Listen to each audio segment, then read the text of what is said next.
Said I was flowing all, going all day. What they flowing on, going on, rolling on, same song, banging at the car, what we rolling on. See what they talking on, choking on, floating on words when they try to Now catch let's go to the first time Mhm. um a lot of folks met you.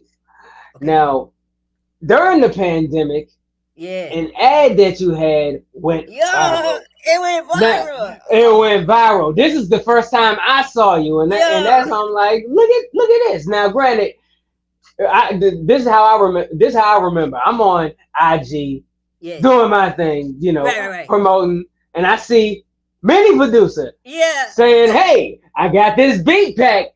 It's like I forgot how many Yo, beats was it? it was 62 beats. 62 beats for $20.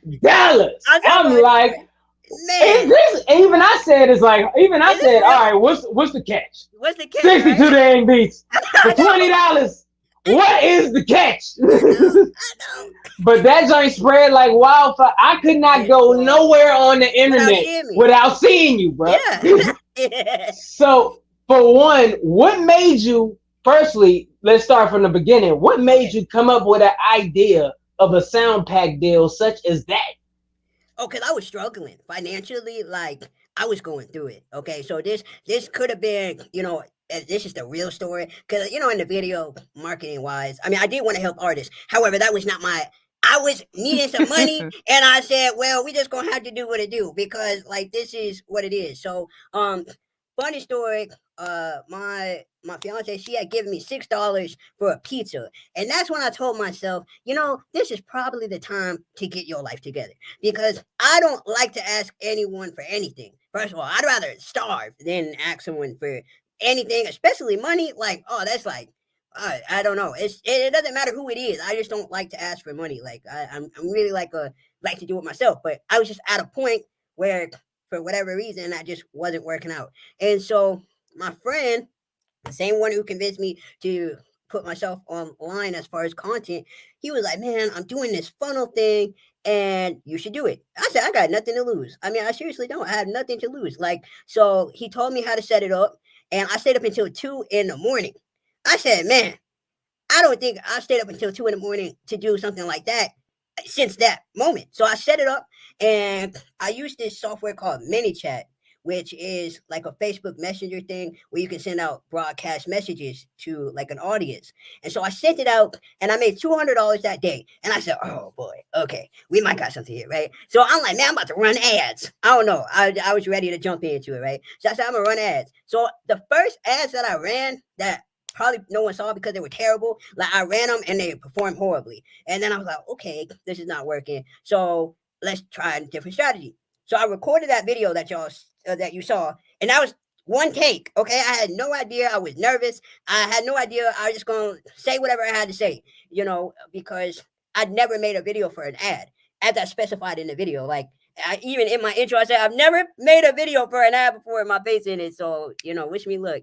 And I think because of the authenticity of the ad, especially like on Facebook ads, I don't think people were used to seeing something like that. You know what I mean? Like the ad is typically very like high production or it just feels fake, right? But I was genuinely had no idea what I was doing. I was just making this video hoping for the best. And it was the best. It took off.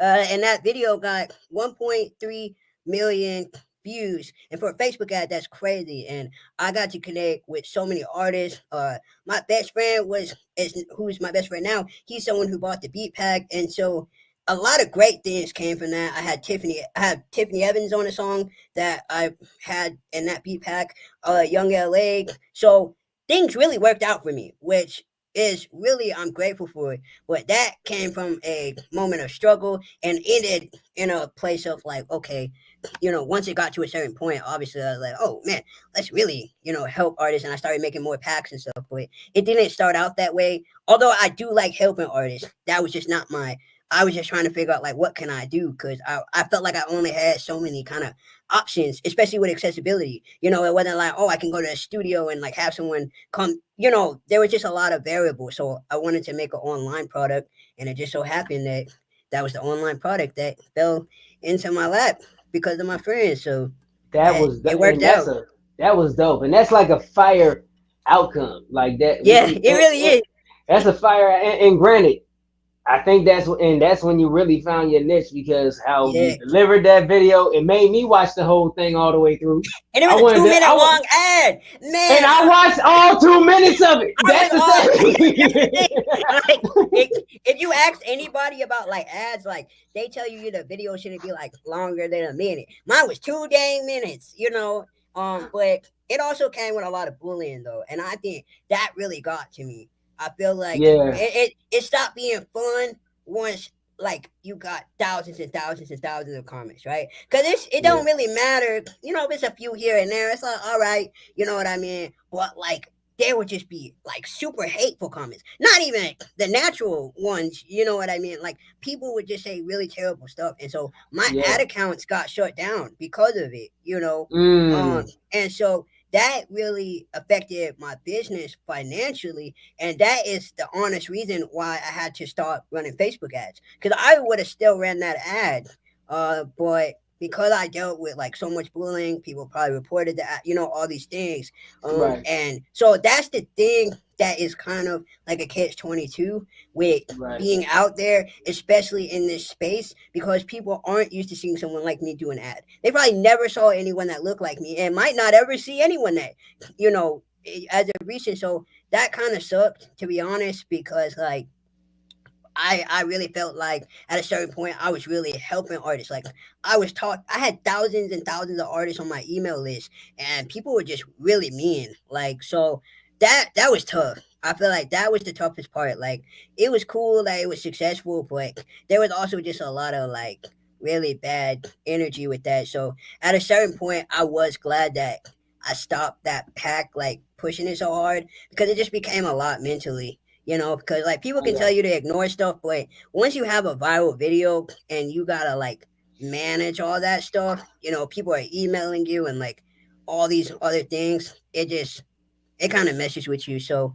but my Yeah. my ad accounts got shut down, so that's why it stopped. I probably would have kept going and just found another way to moderate the comments and stuff like that, but I can that was the actually time, man. That was the time.